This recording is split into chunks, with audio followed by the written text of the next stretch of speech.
Hello students, अभी हम पढ़ने वाले हैं व्यतिकरण का गणितीय विश्लेषण। इससे पिछले वाले वीडियो में आपने देखा था कि यंग का द्विशिद्र प्रयोग था, उसमें व्यतिकरण प्रतिरूप किस प्रकार से प्राप्त होता है। तो यहाँ पर पहले उसका थोड़ा सा हम जिक्र करेंगे कि आपने जो यंग का जो द्विशिद्र एक्सपेरिमेंट लिया था उसमें क्या किया था। आपने दो आभासी प्रकाश स्रोत काम में लिए थे। दो आभासी प्रकाश स्रोत आपने S1 और S2 काम में लिए थी, ये S1 और S2, और इनसे प्राप्त होने वाला जो व्यतिकरण प्रतिरूप है वो आपने पर्दे पर प्राप्त किया था।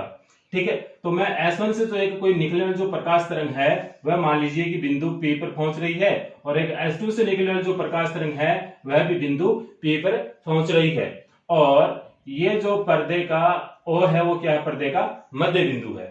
ठीक है, तो ये जो S1 से जाने वाली जो प्रकाश की किरण P है ये कितना पथ तय करती है, यानी कि S1 से लेकर P तक की जो दूरी है वो हमने मान ली कि x है। ठीक है, तो ये वाली जो S2 से निकलने वाली जो प्रकाश तरंग है वह कुछ ज्यादा पथ तय करेगी, यानी कुछ ज्यादा दूरी तय करेगी। ठीक है, कितनी ज्यादा दूरी तय कर रही है इससे, वो हमने मान ली कि डेल x, यानी कि x प्लस डेल x दूरी तय करने के पश्चात यहाँ पे पहुंच रही है। तो कहने का मतलब यह है कि ये वाली जो प्रकाश तरंग एक है और ये वाली जो प्रकाश तरंग दो है, इन दोनों में जो पथ का अंतर, यानी कि बोले तो फतांतर कितना है, तो आप समझ रहे हैं कि दोनों में जो पथ का अंतर है वो कितना है, डेल एक्स है। यानी कि फतांतर कितना है, डेल एक्स है। फतांतर कितना है, डेल एक्स है। ठीक है, तो अब यहां से जो निकलने वाली जो प्रकाश तरंग है उसकी जो विस्थापन की समीकरण, और यहां से निकलने वाली जो प्रकाश की तरंग है इसके विस्थापन की समीकरण क्या होगी, वो हम निम्न प्रकार से लिखने वाले हैं। 11th क्लास में बच्चों आपने पढ़ा था कि किसी भी तरंग की जो विस्थापन की समीकरण है वो इसको इस प्रकार से लिखते हैं, y = a sin omega t।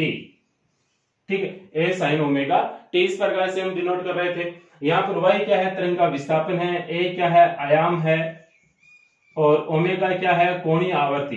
Omega क्या है, कोणीय आवर्ती, और ओमेगा टी सम्मिलित रूप से क्या है, कला कोण।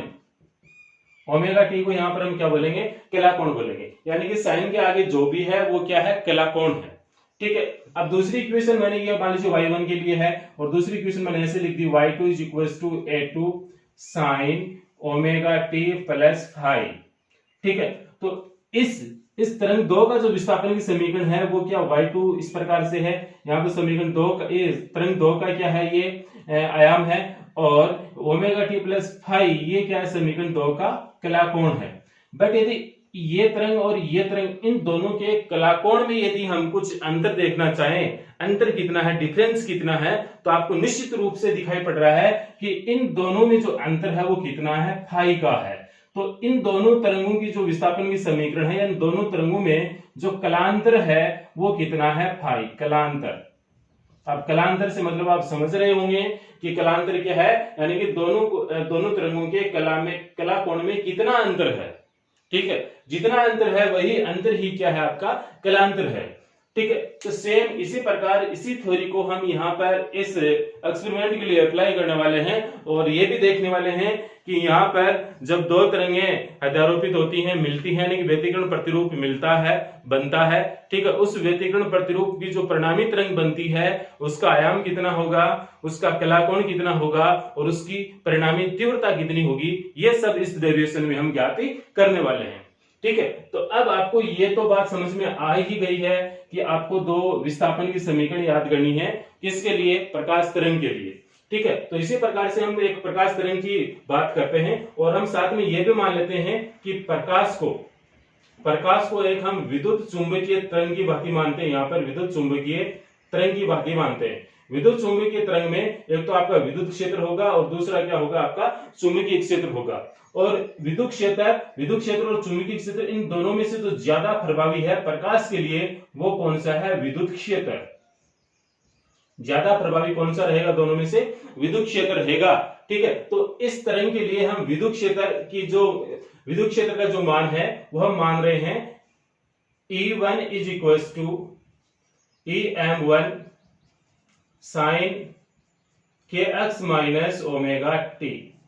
ठीक है, और तरंग दो के लिए इसको इक्वेशन 1 दे दीजिए, और तरंग दो के लिए हम ये मान रहे हैं E2 = EM2 sin k यानी कि इसका पथांतर कितना है, इसका अक्स है तो इसमें x प्लस डेल एक्स है, अक्स की जगह हम वैल्यू रख देंगे x प्लस डेल एक्स, ठीक है, माइनस ओमेगा टी, इस प्रकार से, ठीक है। k को अंदर मल्टीप्लाई कीजिए, आप बस देखते रहें, कैलकुलेशन इजी है। em2 साइन, ये हो गया के एक्स प्लस के डेल एक्स प्लस के डेल एक्स और माइनस ओमेगा टी, इस प्रकार से लिख सकते हैं आप। यानी कि k को इसके साथ x के साथ मल्टीप्लाई किया तो के एक्स हो गया, और k को अगेन डेल एक्स के साथ मल्टीप्लाई किया तो के डेल एक्स हो गया, minus minus omega t, same to same हम वैसे लिख रहे हैं, अपनी तरफ से हम कुछ नहीं करे अभी तक यहाँ पर, ठीक है। उसके पश्चात आप देखें, यहां पर एक और चीज लेने वाले हैं, कि यहां पर क्या है, तरंग संचरण नियतांक, क्या है, तरंग संचरण नियतांक, और k की जो वैल्यू होती है वो होती है 2 पाई अपॉन लेमडा। k की वैल्यू कितनी होती है, 2 पाई अपॉन लेमडा। तरंग संचरण नियतांक का मान होता है 2 पाई अपॉन लेमडा, आपने 11th क्लास में पढ़ा होगा, चैप्टर नंबर 9 में, ठीक है। तो k की वैल्यू ये हो गई, और इसके साथ में डेल एक्स और है, तो यहां पर देखो, ये मैं सम्मिलित रूप से इनको इस प्रकार से लिख रहा हूं, k डेल एक्स है, उसको हम क्या मान लेते हैं, पथांतर मान लेते हैं। क्या मान लेते हैं, पथांतर मान लेते हैं। और k की वैल्यू रखने के पश्चात क्या हो गया, ये 2 pi upon lambda del x और फाई, ठीक है। पथांतर नहीं, कलांतर है, सॉरी, क्या है ये, कलांतर मान लेते हैं इसको, कला में अंतर, कलांतर। कलांतर क्यों मान लेते हैं, क्योंकि आप इस वाली इक्वेशन को और इस वाली इक्वेशन को देखें, ठीक है, तो इसमें के एक्स है, माइनस ओमेगा टी है, माइनस ओमेगा टी है, और इन दोनों में अंतर कितना है, साइन के आगे जो भी है वो क्या है, कलाकोण है, तो इन दोनों के कलाकोण में अंतर कितना है, बस यही तो है, के डेल एक्स है, तो इसको हम एक अन्य नाम दे देते हैं शॉर्टकट में, इसको हम दे रहे हैं फाई। तो यहाँ पर फाई की वैल्यू क्या है, के डेल एक्स के बराबर है, और के की वैल्यू रखकर यदि इसका मान देखना चाहें तो इस प्रकार से रखा जाएगा मान, ठीक है। तो अब इन दोनों तरंगों में कलांतर कितना हो गया, फाई हो गया, तो ये वाला कलांतर फाई यहाँ पे मैं रखूं, यानी कि के डेल एक्स की वैल्यू यहाँ पर मैं फाई रखूं, उसके पश्चात जो इक्वेशन बनने वाली है वो इस प्रकार से होगी, ये वाली इक्वेशन आप यहाँ पर देखें आप, ठीक है, इसकी वैल्यू मैं रख रहा हूं क्या, फाई। ये हो गया आपके पास में E2 is equal to EM2 sign, ठीक है। साइन के बाद में क्या है आपके पास में, इसमें देखिए के एक्स है, के एक्स, और इसको ओमेगा टी को मैं पास में लिख रहा हूं, इसके ओमेगा टी, और प्लस इसकी जगह हम क्या लिख रहे हैं, फाई, तो ये आपका प्लस क्या हो गया, फाई। आराम से देख रहे हैं, कोई दिक्कत नहीं इसमें, बहुत ही सिंपल डेरिवेशन, थोड़ा लंबा है बट इजी बहुत है, इजी बहुत है, ठीक है। तो आपको ये समझ में आ गया होगा। अब मैं इस लेमडा को यहां से एक बार इरेज कर रहा हूं, ताकि आप इसमें मिक्स न कर सकें इसको, ताकि आप इसको अलग से देख पाए, ठीक है। तो इसको इरेज कर रहा हूं मैं यहां पर, है ना, ये स्टेप को, ठीक है।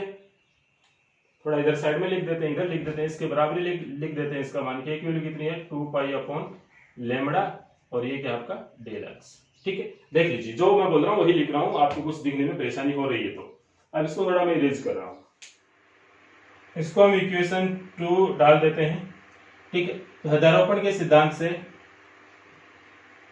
हृदयारोपण के सिद्धांत से परिणामी तरंग के विस्थापन का समीकरण, या परिणामी विद्युत क्षेत्र भी बोल सकते हैं इसको, परिणामी विद्युत क्षेत्र का मान भी बोल सकते हैं, ठीक है। तो परिणामी तरंग का जो विद्युत क्षेत्र का मान है, विस्थापन की समीकरण है, विस्थापन कितना है उसको मैं नाम दे रहा हूं E। E का मान हृदयारोपण कर रहे हैं, इसका मतलब क्या है, जो तरंग 1 और 2 यहाँ पर दोनों आकर मिल रही है बिंदु P पर, इन दोनों का क्या है, विस्थापन का योग है। तो ये कितना है E1 और ये कितना है E2, दोनों को ऐड कर देते हैं। E1 और E2 की वैल्यू इक्वेशन 1 और इक्वेशन 2 से यहाँ पे पुट करने वाले हैं, तो क्या हो गया हमारे पास में, E is equal to, E1 की वैल्यू कितनी है, EM1 sine kx minus omega t, E2 की वैल्यू कितनी है, ये है EM2 sine kx minus omega t plus phi, ये वाली है, ठीक है। अब यहाँ पर आपको ये पता होना चाहिए कि इस वाले इक्वेशन में ये तो क्या है, आयाम है, तरंग एक का आयाम है, ये तरंग एक का कला कोण है, और यहाँ पर ये तरंग दो के लिए इक्वेशन है, ये तरंग दो का आयाम है और ये तरंग दो का क्या है, कला कोण है। और इन दोनों के कला कोण में यदि हम तुलना करें तो तुलना करने पर हम पाते हैं कि इन दोनों में अंतर कितना है, फाई का है, और उस अंतर का ही क्या नाम है, कलांतर, यानी कि कला कोण में अंतर। ठीक है, अब यहाँ पर आपको साइन ए प्लस बी का फॉर्मूला लगाना है, यानी कि इसमें आपको साइन ए प्लस बी का फॉर्मूला लगाना है, साइन ए प्लस बी के सूत्र से, ठीक है। तो सूत्र भी मैं यहाँ पे साथ में लिख देता हूं, क्या है सूत्र, ठीक है। सूत्र यह है साइन ए बराबर sine A cos B plus sine B और कोस ए, यानी कि साइन के साथ में एक बार ए तो कोस के साथ में एक बी, फिर इसका उल्टा कर दीजिए। यहाँ पे साइन के साथ में ए है तो यहाँ पर क्या है बी, और यहाँ पर बी है तो यहाँ पर क्या आ गया ए, ये वाला सूत्र लगाएंगे। ठीक है, तो आप इस सूत्र में यहाँ पे अप्लाई करके देखें। दूसरी चीज यहाँ पर है, इसकी जगह हम क्या मान लेंगे ए, और फाई की जगह क्या मान रहे हैं बी। अब लगा के देखें, सूत्र लगाना आना चाहिए। जो बायोलॉजी वाले बच्चे हैं, जो थोड़े से मिडिल नॉलेज रखते हैं, वो वाले बच्चे थोड़े से कैलकुलेशन में गड़बड़ी करते हैं। ठीक है, इंटेलिजेंट बच्चा है वो तो अपने आप कर लेगा, इसके बाद में अपने आप पूरा डेरिवेशन करेगा, वो तो उसको रटने की जरूरत नहीं है। कुछ रटने वाले बच्चे होते हैं, उनके लिए थोड़ी मुश्किल होती है, यहाँ पर वो रट्टा लगाते हैं, तो रट्टा नहीं लगाना, आपको समझना यहाँ पर। तो A is equal to A M one sine, इसको सेम टू सेम लिखना है आपको, k x minus omega t plus ये है आपका ए एम टू साइन। अब ये वाला फॉर्मूला यूज करना है, तो साइन के साथ में पहले तो ए की वैल्यू कितनी है, के एक्स माइनस ओमेगा टी, ठीक, कोस है तो कोस पे आप भी लिखेंगे कोस, और फाई की बी की जगह कितना है फाई।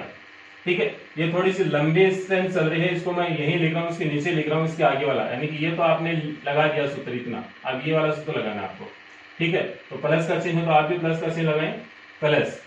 फिर देखें यहाँ पर एक चीज और है, सूत्र हम लगाए रहे हैं साथ में, सूत्र हम इतने के लिए लगा रहे हैं, साइन ये इतना लगा रहे हैं, इतना एक्स्ट्रा है ये एम टू, तो ये एम टू क्या हो जाएगा, दोनों में मल्टीप्लाई हो जाएगा, तो ए एम टू, फिर अब की बार साइन की जगह साइन ही है, लेकिन क्या साइन बी है, बी की वैल्यू कितनी फाई, तो फाई रखें, फिर क्या कोस है तो आप भी कोस लिखें, और ए है तो ए की वैल्यू ये है के एक्स माइनस ओमेगा टी। ठीक है, बहुत ही सुंदर तरीके से आपने इसको समझा होगा। अब यहाँ पर एक चीज देखें, इन दोनों में कुछ कॉमन है क्या, दोनों में कुछ कॉमन है तो उसको कॉमन लीजिए आप। मैं देखो यहाँ पर देखो साइन के एक्स, ये वाली स्टेप और ये वाली स्टेप सेम है, इतनी और इतनी दोनों में क्या सेम है, तो इन दोनों स्टेप से हम ये कॉमन ले रहे हैं, तो क्या हो जाएगा कॉमन लेने पर, ए इज इक्वल टू, यहाँ पे क्या बचा ए एम वन, ये कॉमन ले लिया तो बचा only E M one, plus यहाँ पे क्या बचा ए एम टू, और ये कॉमन ले लिया तो आगे cos फाइव भी इसमें है एक्स्ट्रा, तो cos फाइव बच गया।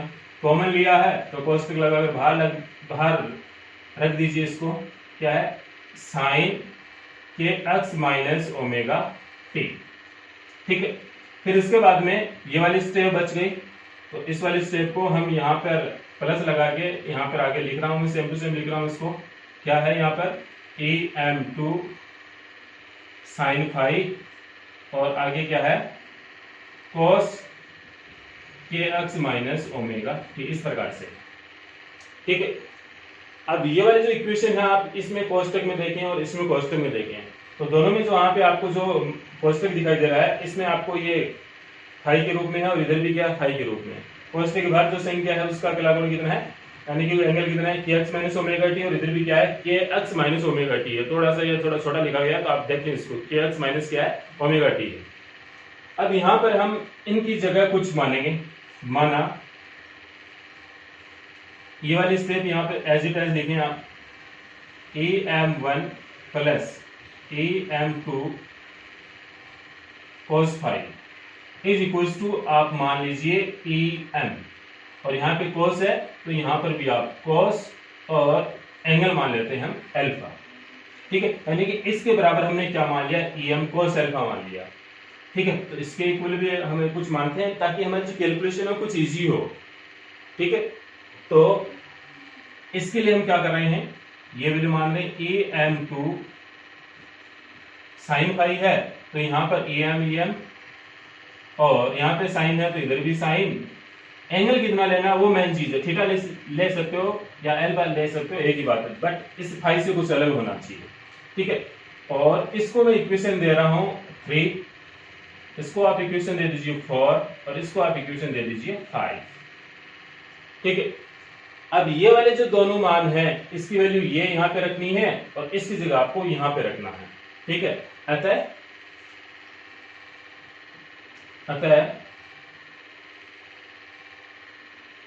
इसको आप समीकरण 3 मत दीजिए, समीकरण 3 आप नीचे वाली को दीजिए, ये वाली इक्वेशन 3 है, ठीक है।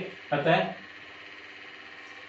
समीकरण 3 से आप और लंबी चौड़ी बात लिख सकते हैं, समीकरण 3 में समीकरण 4 और 5 से मान रखने पर एक ही बात है, ठीक है। तो क्या है समीकरण 3 से a इज इक्वल टू, इसकी जगह आपको ये वाली वैल्यू लिखनी है, यानी कि am cos अल्फा और आगे क्या है यहाँ पर sine kx minus omega t, ठीक है। फिर ये प्लस का साइन और इसकी जगह आपको लिखना em साइन अल्फा, तो मैं यहाँ पर लिख रहा हूँ am साइन अल्फा और आगे क्या रिमेनिंग रहा वो लिख दीजिए cos kx minus omega t, cos kx minus omega t, कुछ इस प्रकार से, ठीक है। अब इसको आप देख लीजिए फटाफट, ठीक है। अब यहां पर एक चीज और है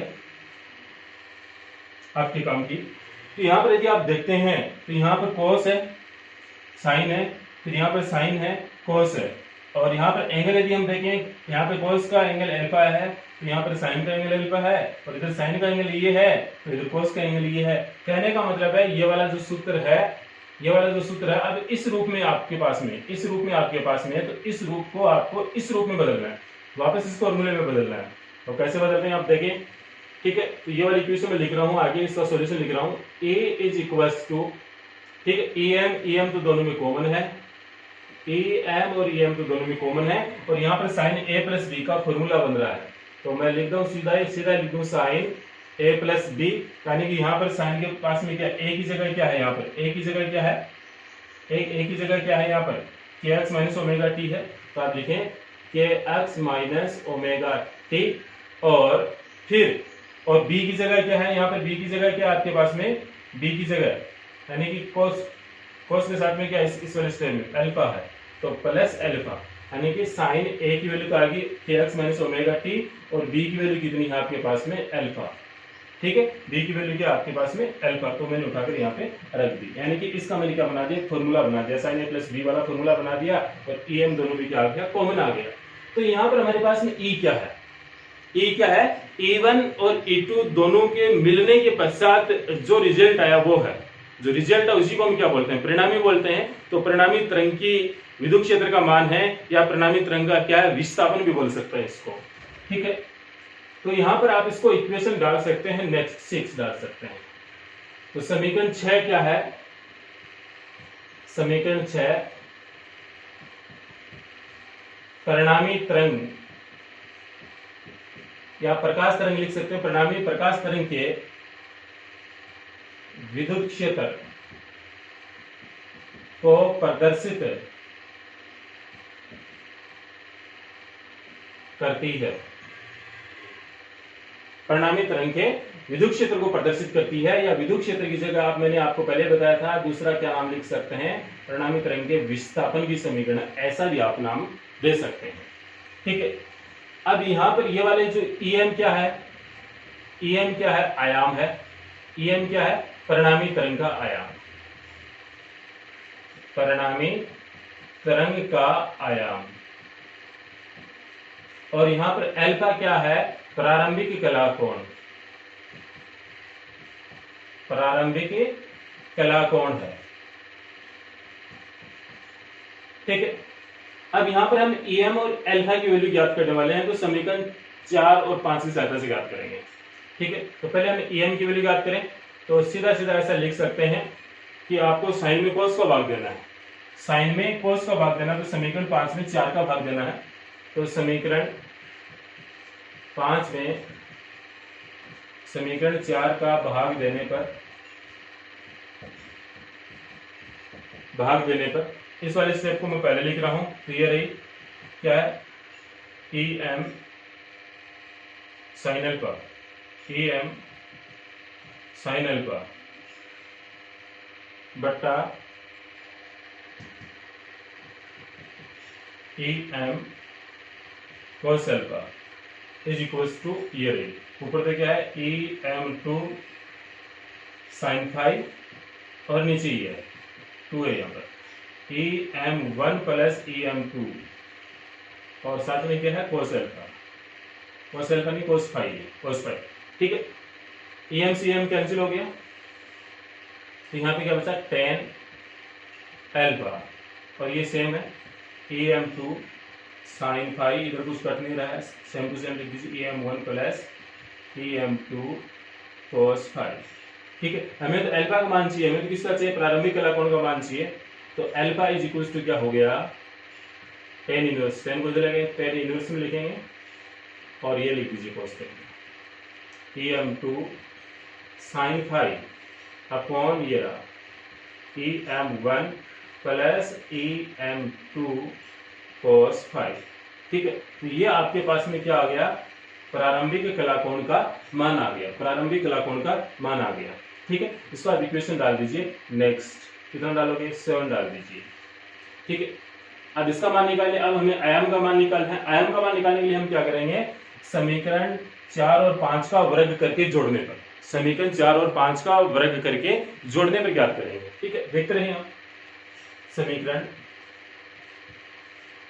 4 व 5 का वर्ग करके जोड़ने पर। ठीक है, तो समीकरण 4 और 5 का वर्ग करके जोड़ने पर, तो मैं यहाँ पे वर्ग कर रहा हूं, इसका पहले इसका कर रहा हूं, E M square cos square alpha plus ये क्या हो गया आपके पास में?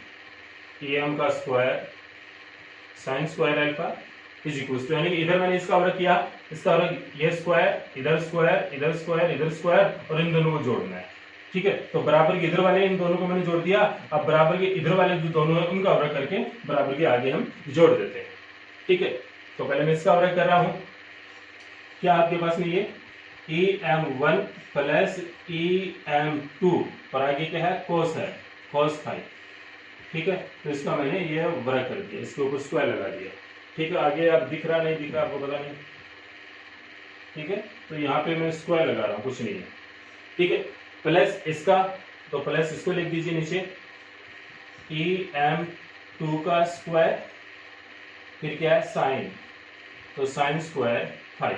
अब यहाँ पर बच्चों आप ध्यान दीजिए कि कुछ बच्चे यहाँ पर इसका वर्ग करने का मतलब ये समझेंगे पहले इसके वर्ग लगा देंगे, इन सब के वर्ग लगा देंगे। ऐसा नहीं, इन दोनों का वर्ग करना, पूरी इक्वेशन में एक साथ वर्ग करना, तो कोष्टक लगाएं फिर वर्ग कीजिए। ठीक है, आप अलग अलग वर्ग लगा रहे हो तो कैलकुलेशन कुछ गलत हो जाएगी। ठीक है, जो कि आप समझते हैं पहले से ही। तो यहाँ पर आप एक बार इसका स्क्रीनशॉट ले लीजिए, फटाफट स्क्रीनशॉट लीजिए इसका। ठीक है, तो स्क्रीनशॉट लेने के पश्चात आप ये वाली इक्वेशन है, इसका सॉल्यूशन हम उधर लिखने वाले हैं, तो आप देखते रहे। आप ये वाली इक्वेशन देखिए, ये वाली इक्वेशन। ठीक है, वर्ग करने के पश्चात क्या आपके पास में रिमेनिंग है, इसको मैं यहाँ से उठाकर एक बार यहाँ पे लिख रहा हूँ फटाफट, आप देखते रहे। ई एम टू का स्क्वायर है ना, ई एम टू है और ई एम है ओनली, ई एम का square cos square alpha plus E M square sine square alpha is equals to क्या, वो भी लिख रहा हूं मैं, यहाँ पर है E M one plus E M two और sine equals to cos five का स्क्वायर प्लस इसके बाद में ये वाली नीचे वाले स्टेप है, इसके आगे ई एम टू का स्क्वायर और क्या है? Sine square five. ठीक है, यहाँ पर इन दोनों में कॉमन क्या आ रहा है वो लिख लीजिए। कॉमन आ रहा है ये ई एम का स्क्वायर और इधर क्या बचा? Sign square alpha plus cos square alpha. ठीक है, इसको पहले लिखें, इसको बाद में लिखें, एक ही बात है, दोनों जोड़ में ही। ठीक है, यहाँ पर अब एक सूत्र बन रहा होगा, याद कीजिए आप। इसका वर्ग करें तो हम ये वाला सूत्र लगाएंगे यहाँ पर, a प्लस बी का होल स्क्वायर का सूत्र क्या होता है? a square plus B square plus 2ab। ठीक है, तो यहाँ पर a क्या है? ये, और b क्या है, ये वाला पूरा। ठीक है, तो a का स्क्वायर है तो इसका स्क्वायर, am1 का स्क्वायर, फिर प्लस का चिन्ह है प्लस, फिर b का स्क्वायर, तो b ये पूरा है, तो क्या है पूरा, am2 का square cos square 5 plus plus का चिन्ह फिर 2 लिखना है तो 2 लिखा, ab a की वैल्यू ये रही, am1 और b की वैल्यू ये रही, तो लिख दीजिए आप भी am2 cos 5। ठीक है, और प्लस में ये है आपके पास में am2 का स्क्वायर sin स्क्वायर 5, सिंपल। ठीक है, यहाँ पर ये वाला सूत्र बन गया sin square plus cos square theta बराबर क्या होता है, यहाँ पे सूत्र लिख रहा हूं मैं, sin square theta plus cos square theta बराबर क्या होता है 1। तो यहाँ पर क्या मीनिंग था, em1 नहीं ओनली em, और क्या है स्क्वायर तो स्क्वायर, ये बराबर तो बराबर। अब इधर भी आप कुछ करार कीजिए ऐसी, em1 स्क्वायर पूरा है, em1 स्क्वायर अकेला ही है तो इसको अकेला लिख दीजिए। अब यहाँ पर और यहाँ पर देखिए ये वाली से दोनों में क्या आ रहा है, कॉमन आ रहा है, em2 का स्क्वायर कॉमन आ रहा है, तो प्लस em2 का स्क्वायर कॉमन आ रहा है, और यहाँ से क्या बचा आपके पास में cos स्क्वायर 5, और प्लस यहाँ से क्या बचा आपके पास में नीचे वाले स्टेप से sin स्क्वायर 5। ठीक है, यहाँ से और यहाँ से कॉमन लेके लिखा है, सिंपल है। फिर इसके बाद में आगे देखें प्लस 2, आगे क्या वो लिख दीजिए em1 और em2 क्या है cos 5। ठीक है, अब यहाँ पर इसकी तरह ये वाला फॉर्मूला अब यहाँ पर भी लग रहा है, ये वाला जो सूत्र है यहाँ पर भी लग रहा है। ठीक है, तो इसकी वैल्यू कितनी हो गई, 1 हो गई, क्योंकि sin square theta plus cos square theta के रूप में है, तो ये वाली इक्वेशन आपके पास में यहाँ पर आ गई, em square is equals to am1 का स्क्वायर प्लस am2 का स्क्वायर, इसका मान हो गया 1, और प्लस जो रिमेनिंग है वो लिख दीजिए, तो t2 am1 am2 और ये cos 5। ठीक है, हमें तो परिणामी तरंग के आयाम का मान चाहिए था, क्योंकि अभी आपने मैंने यहाँ पे 2 स्टेप लिखी थी, यहाँ पे मैंने बताया था कि आपको em और अल्फा की वैल्यू चाहिए, अल्फा की वैल्यू आपने ऐसे भाग देके याद कर ली है, और em की वैल्यू है आपको दोनों को वर्ग करके जोड़ने पर प्राप्त हो जाएगी समीकरण 4 और 5 को। ठीक है, अब यहाँ पर आपको इधर स्क्वायर है तो स्क्वायर हटाएंगे तो इधर क्या आ जाएगा, अंडर रूट आ जाएगा। आप इसको इक्वेशन दे दीजिए नेक्स्ट, एक बार आगे मैं काम में लूंगा, थोड़ी सी यूज लूंगा, इसको दे दीजिए आप इक्वेशन एच। ठीक है, ये वाली इक्वेशन क्या बन गई आपके पास में, सिंपल है, तो A M is equal to square हटाएंगे तो उधर क्या आ जाएगा, पूरे पे अंडर रूट।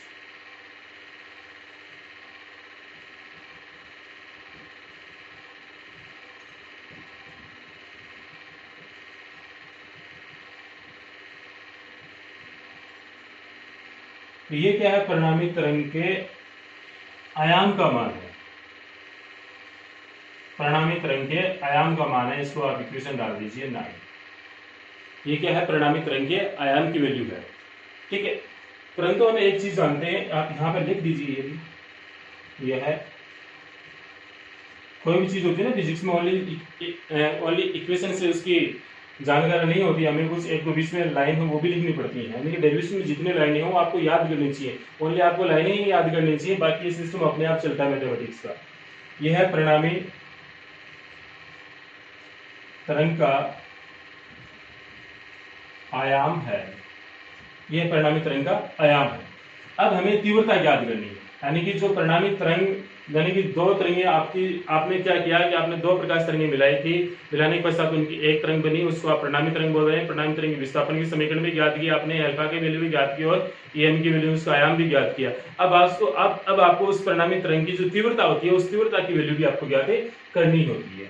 ठीक है, तो परिणामी तरंग की जो तीव्रता है वो किस प्रकार से इंडिकेट करेंगे, पहले एक लाइन लिख रहा हूं मैं यहाँ पर, तरंग की तीव्रता आपको 11th क्लास से याद होनी चाहिए, तरंग की तीव्रता याद नहीं तो अभी याद कर लीजिए, तरंग की तीव्रता यानी कि आई आयाम के वर्ग के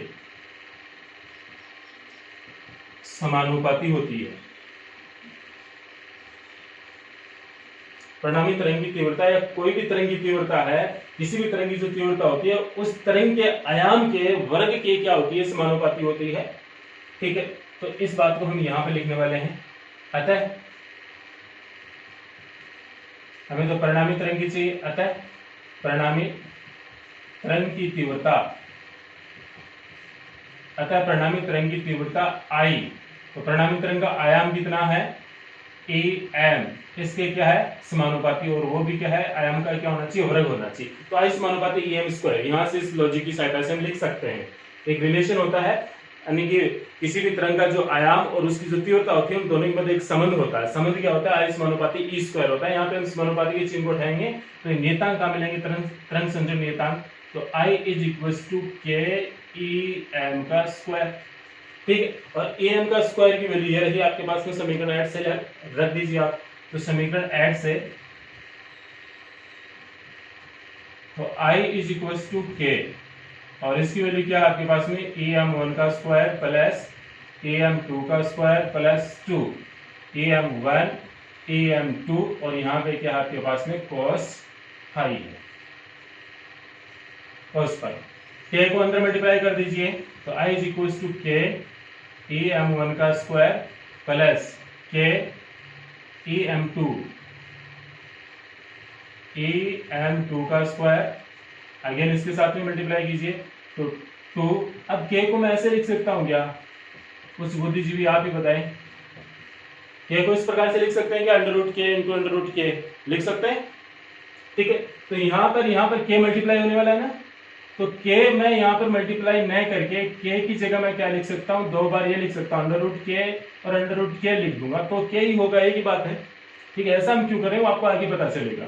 तो एक तो इसके साथ में लिख रहा हूं मैं अंडर रूट के ए एम 1, और एक इसके साथ में भी अंडर रूट के और ए एम 2, और ये लिख दूं मैं यहाँ पर cos फाई, इस प्रकार से। अब यहाँ पर आप इस वाली इक्वेशन पर ध्यान दीजिए, थोड़ा सा गौर फरमाइए। यहाँ पर सिंपल, ठीक है। यहाँ पर आप ये लिख रहे हैं, क्या लिख रहे हैं कि आई इज इक्वल टू के ए एम 1 स्क्वायर। यदि मैं इधर 1 करूं तो इधर भी 1, कहने का मतलब है इस प्रकार से, यदि मैं यहाँ पे आई 1 करूं तो इधर भी आपने जो के और ई एम का स्क्वायर लिख रखा है, यदि ऐसा ये वाला फॉर्मूला यहाँ पे ऐसा है, यदि आपने इधर 1 कर रहे हैं तो इधर आपका आयाम भी क्या होगा 1, और I2 क्या हो जाएगा, इधर भी आपको 2 करना पड़ेगा, ठीक है। तो कहने का मतलब है यहाँ पर जो ये वाली वैल्यू है के ई एम 1 का स्क्वायर, वो किसके बराबर है, I1 के बराबर है। ये वाली वैल्यू किसके बराबर है, I2 के बराबर है। तो रख दीजिए वाले दोनों मान, तो I इज इक्वल टू क्या हो गया, इसकी वैल्यू तो I1, इसकी वैल्यू कितनी होगी प्लस I2 प्लस 2 है। अब इसकी वैल्यू कितनी हो जाएगी, जल्दी बताएं, इसकी वैल्यू कितनी हो जाएगी, यहाँ पर देखिए आप इस बॉक्स में देखिएगा,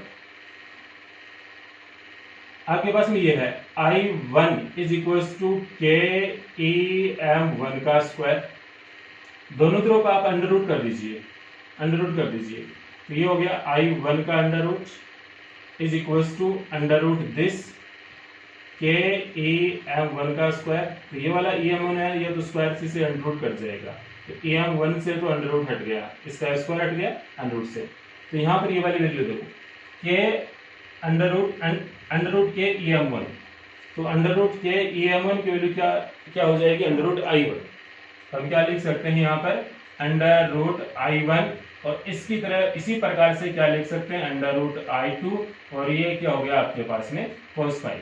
एक बार थोड़ा सा इसको सिंपल करके लिख दीजिए फटाफट। तो I is equal to I1 plus I2 plus 2, I1 और I2 इन दोनों का तो क्या है अंडर रूट, और आगे क्या है cos फाई, ठीक है। तो यहाँ पर ये I क्या है, परिणामी तरंग की तीव्रता की समीकरण, ये क्या है, यह है परिणामी तरंग की तीव्रता की समीकरण है। ये क्या परिणामी तरंग की तीव्रता की समीकरण है, ठीक है। तो परिणामी तरंग की तीव्रता की समीकरण आपको इस प्रकार से प्राप्त हुई है, आप डायरेक्ट अभी याद रखें, ठीक है। ये आगे हम यूज लेंगे, आगे हम इसके केस और पढ़ने वाले, जितना पढ़ा उतना और पढ़ने वाले हैं हम, ठीक है, उसके केसेस में यूज लेंगे। अब यहाँ पर एक चीज और देखनी है आपको, जो आपके पास में तरंग 1 थी, इसकी तीव्रता आपने मान रखी है I1, और तरंग 2 थी, इसकी तीव्रता आपने मान रखी है I2, ठीक है। इन दोनों को अध्यारोपित करने के पश्चात आपके पास में जो परिणामी तरंग की तीव्रता है वो कितनी है, I।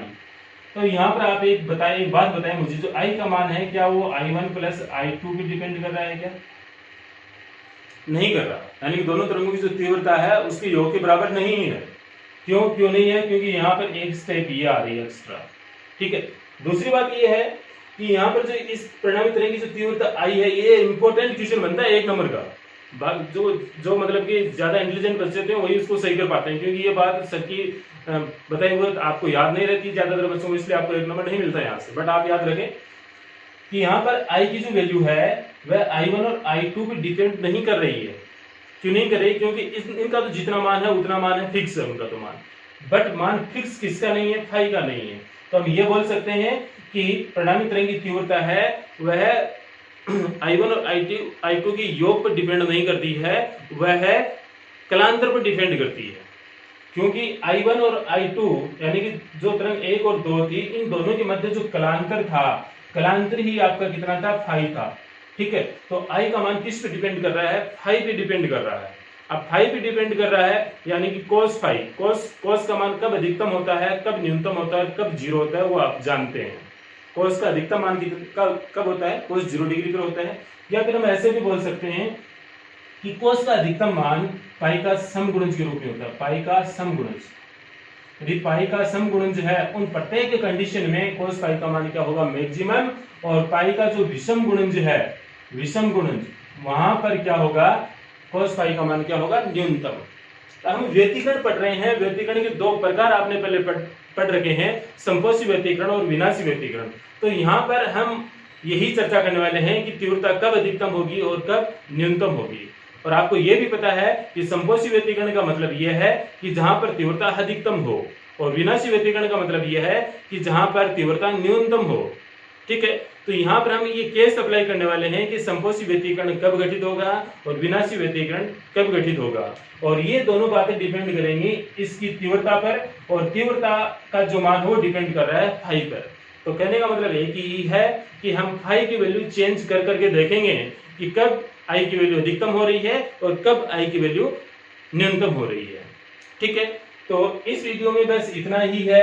अधिकतम और न्यूनतम करने वाला जो सिस्टम है वो हम आगे वाले वीडियो में अपनाएंगे, क्योंकि वीडियो बहुत लंबा हो जाएगा फिर। और दूसरी बात ये भी है, कुछ बच्चों को फिर ये वीडियो दोबारा देखना पड़े, तो इतनी बात तो लगभग ज्यादातर बच्चों को समझ में आ जाती है।